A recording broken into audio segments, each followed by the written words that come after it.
Be me, 31F. Head of Synergistic Flow and Emotional Architecture. Hired by a nebulous tech conglomerate called Omnicorp. CEO is a guy named Julian who microdoses ayahuasca before board meetings. Julian thinks the company's remote data centers lack soul. He sends me to the most remote outpost we have. Station 9, Antarctica. The job description: harmonize the intersection of bleak desolation and human potential. My salary is exorbitant. I pack my bags. 3 suitcases of sustainable bamboo knitwear. A crate of Himalayan salt lamps. 6 months, supply of artisanal yerba mate. My emotional support: beta fish Orion. Fly to Chile, then catch a transport plane to the ice. The plane is a vibrating metal tube that smells like kerosene and unwashed men. Pilot is a guy named Snake who smokes inside the cockpit. I try to explain to him that secondhand smoke disrupts my aura. He laughs and turns up the radio. AC/DC, blasting! My noise-canceling headphones are working overtime. Land at Station 9. It's literally a collection of metal pods in a white void. Wind is howling like a banshee. I step off the plane expecting a welcoming committee. Instead, I get windburn instantly. My organic cotton scarf freezes to my chin. A guy in a giant orange parka waddles over, grabs my bags, throws them into a snowcat. Doesn't say a word. I climb in. Hi, I'm Sloan. I'm here to curate the vibe. He looks at me through ski goggles. I'm Lars. Don't touch the heater. We drive to the main pod. Inside, it smells like wet wool, stale coffee, and despair. This is worse than I thought. It's a trauma response waiting to happen. I meet the station commander. Dr. Holloway, 50s. Looks like he hasn't slept since the Clinton administration. Skin like leather, eyes like ice. You're the HR lady? He asks. I'm the architect of culture. I correct him. HR is archaic. I deal in human energy systems. He stares at me. Right. Your bunk is in Pod C. Don't use the water between 0400 and 0600. That's when we recycle the gray water. Don't open the external airlock unless you want to die. Welcome to hell. He walks away. Toxic leadership. Textbook. I make a note in my iPad. Commander displays avoidance attachment style. Needs hugging therapy. First week is assessment. The crew is 12 men, 2 women. The women are engineers who dress and act exactly like the men. Internalized misogyny, sad to see. The vibe is atrociously masculine. Everything is utilitarian. Exposed pipes, gray walls, fluorescent lights that buzz at a frequency that induces anxiety. No plants, no art, no soft edges. I start my campaign. Step 1. The visual refresh. I requisition paint. They only have safety orange and battleship gray. I mix them to create a sort of muddy peach color. I call it terracotta embrace. I paint the mess hall while the crew is out on a glacier survey. I put up posters I brought. Equity is warmth. Your feelings are valid, even at minus 40 degrees. I set up the salt lamps on the dining tables. The crew returns. They are covered in ice, exhausted, carrying core samples. They walk into the mess hall. Lars stops dead. Why is the room flesh-colored? It's terracotta, I say, beaming. It stimulates appetite and conversation. It looks like the inside of a stomach, says Olga, the mechanic. She rips a poster off the wall to wipe grease off her hands.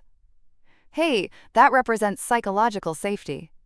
I need to eat, Olga says. Move. They sit down and eat their sludge in silence. The salt lamps are flickering. Someone unplugs one to charge a drill battery. Disrespectful. I decide to tackle the food situation next. The chef is a guy named Cookie. He is not a chef, he is a former prison warden who lost a bet. The menu is heavy: meatloaf, stew, fried spam, carbohydrates and saturated fats. No wonder they are so aggressive. Their gut biomes are in distress. I corner Cookie in the kitchen. We need to pivot, I say. Pivot to what? He grunts, stirring a vat of brown sauce. Plant-forward nutrition. Antioxidants. The crew is sluggish. The crew burns 6,000 calories a day out there, Cookie says. They need lard. They need lightness. I have a crate of quinoa and dehydrated kale. I use my executive authority. Julian gave me veto power over lifestyle consumables.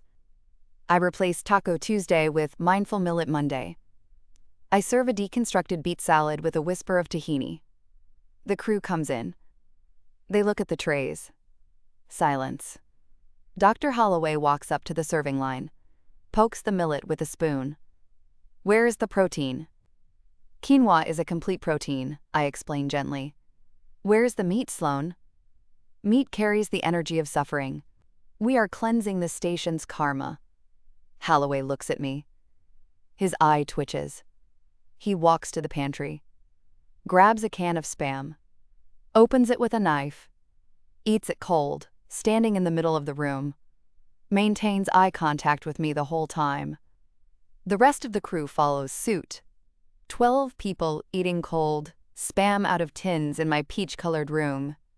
It's a rebellion.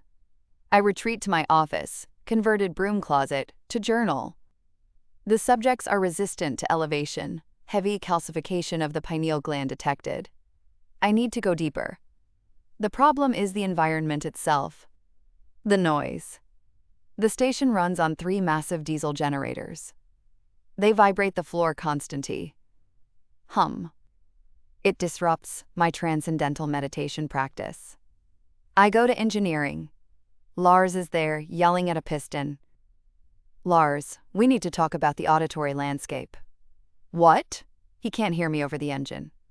The noise, I shout. It's aggressive. It's electricity, he shouts back. Can we turn it down? Maybe run on 2 generators? Or put sound dampeners on them? If we turn them down, the air scrubbers stop working, and we suffocate in our own CO2. Always with the negativity, I sigh. There has to be a compromise. What about solar? It's winter, Sloan. The sun hasn't come up in 2 months. Wind?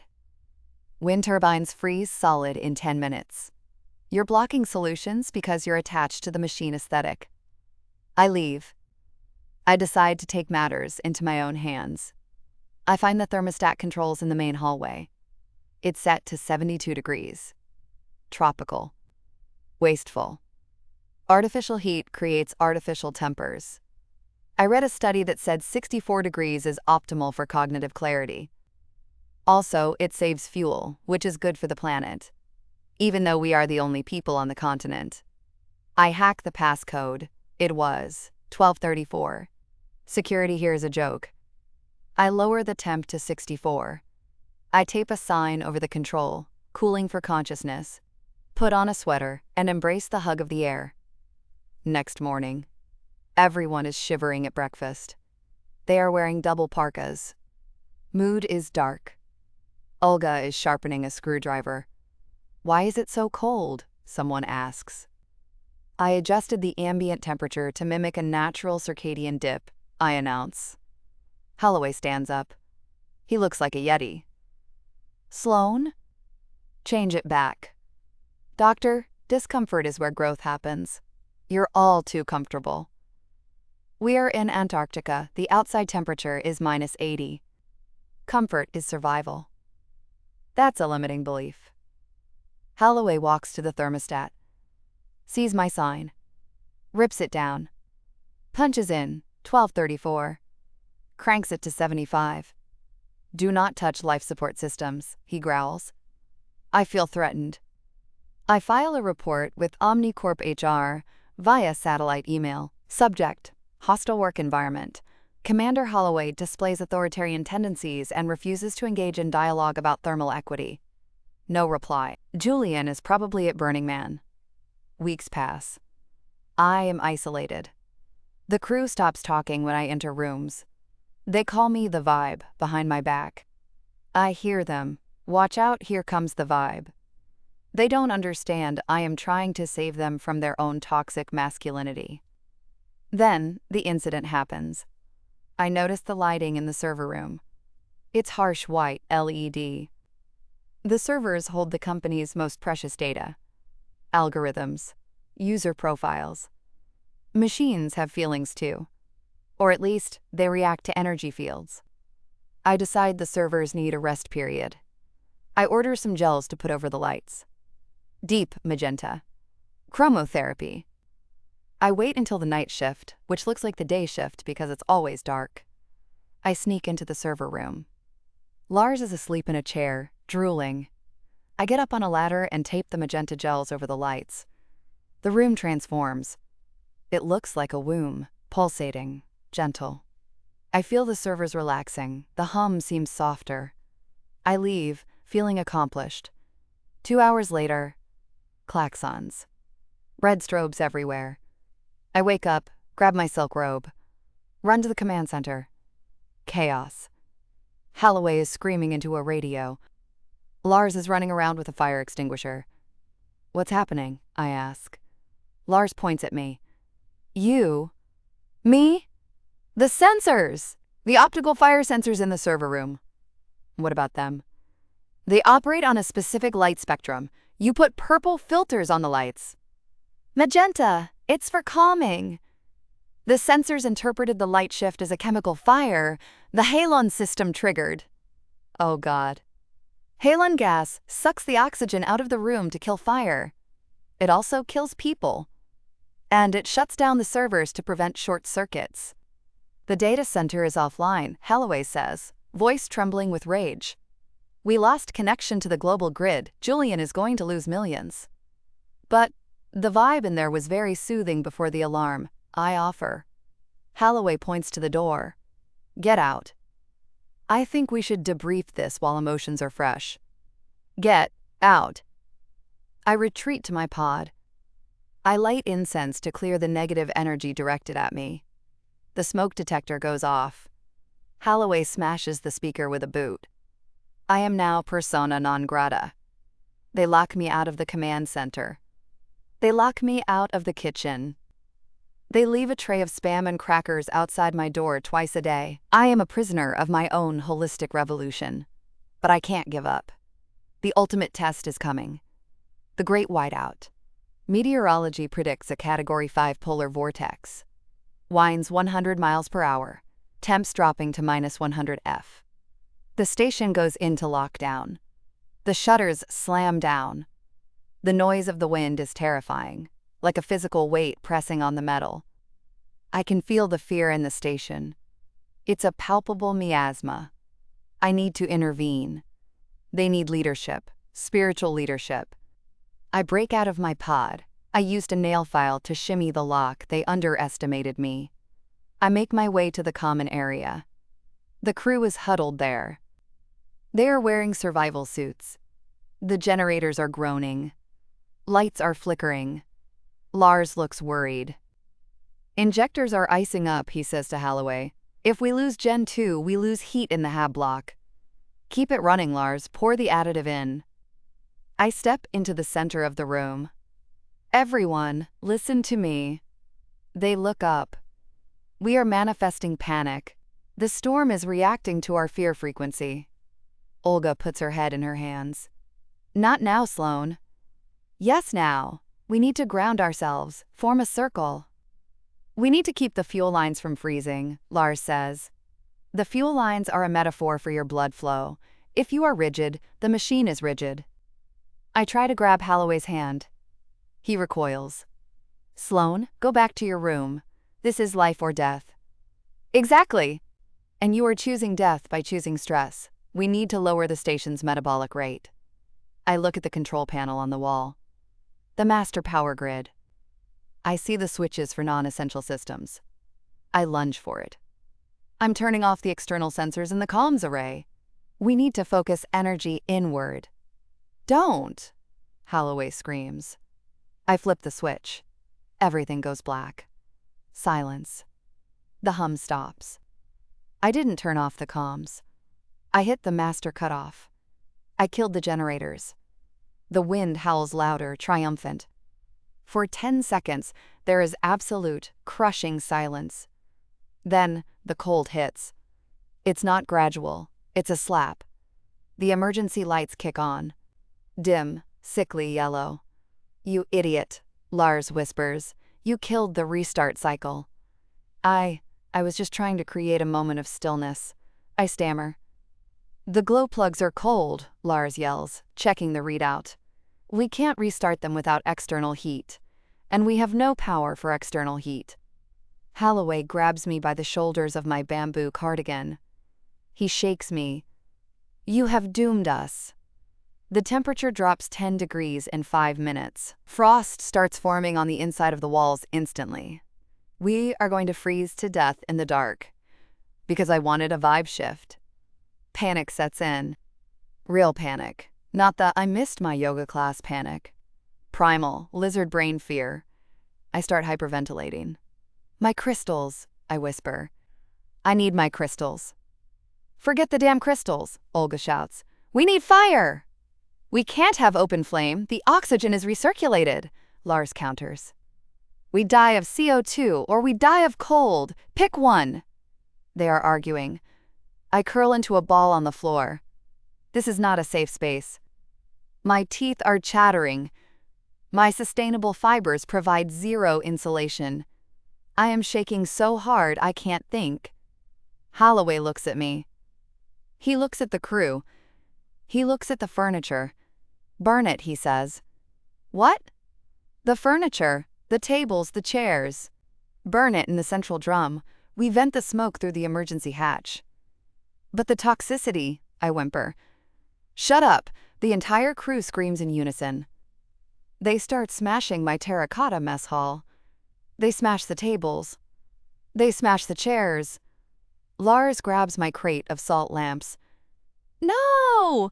Those are Himalayan!" He smashes them to make a ring for the fire.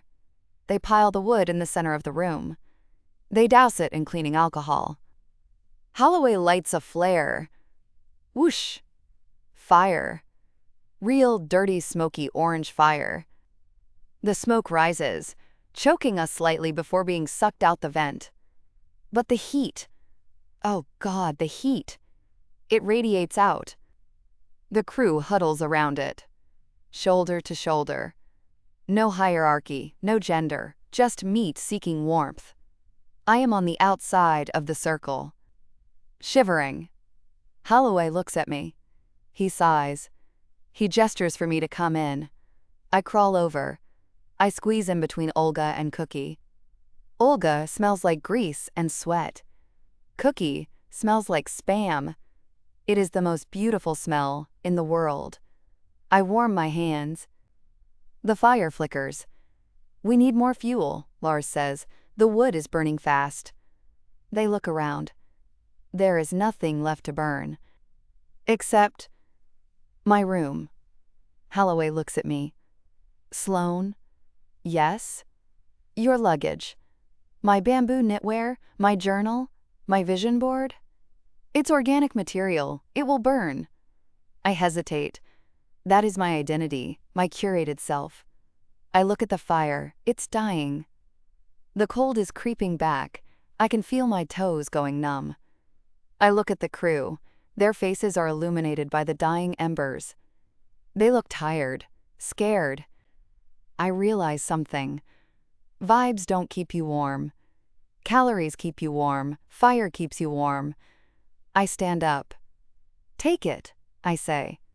Lars and Cookie run to my pod. They come back with armfuls of $300 sweaters, hemp trousers, and my stack of mindfulness journals. They throw it on the fire. My capsule wardrobe goes up in flames. The bamboo burns beautifully, hot and fast. My journals crackle. All my complaints about the patriarchy turn into BTUs. We sit there for 12 hours, feeding the fire with my life's possessions. I watch my copy of The Power of Now turn to ash. I am wearing a borrowed, greasy mechanic's jumpsuit because I burned my clothes. I am eating a stick of pepperoni that Holloway handed me. It's full of nitrates. It tastes like victory. The storm breaks. The wind dies down. Lars is able to go out and manually crank the generator with a blowtorch. The lights flicker on. The heat kicks in. We survived. The room is covered in soot. My face is black with grime. I smell like smoke and burnt wool. Holloway walks up to me. I expect him to fire me. To kill me. "You did good giving up the gear," he says. But you're still the biggest liability I've ever seen." "I know." "Plane comes in 3 days. Be on it." "I will." I go to the kitchen. I find the stash of Spam. I open a tin. I don't even heat it. I sit on a bucket, because we burned the chairs. I eat the meat. Lars walks in. He sees me eating the Spam. He nods. He grabs a tin too. We sit in silence. 2 humans, eating processed meat, alive. I get back to civilization a week later. Julian calls me for a debrief. "Sloan, how was it? Did you synergize the paradigm?" I look at him. I'm wearing a surplus army jacket I stole from the base. I haven't washed my hair. "Julian," I say. "Yes?" "Fire is the only truth. Cold is the only lie." Wow, that's deep. Put that on a slide deck. I quit on the spot. I moved to a cabin in Montana. I have a wood stove. I chop my own wood. I eat steak. Sometimes, when the wind howls at night, I light a single Himalayan salt lamp. And then I smash it with a hammer. Just to feel something.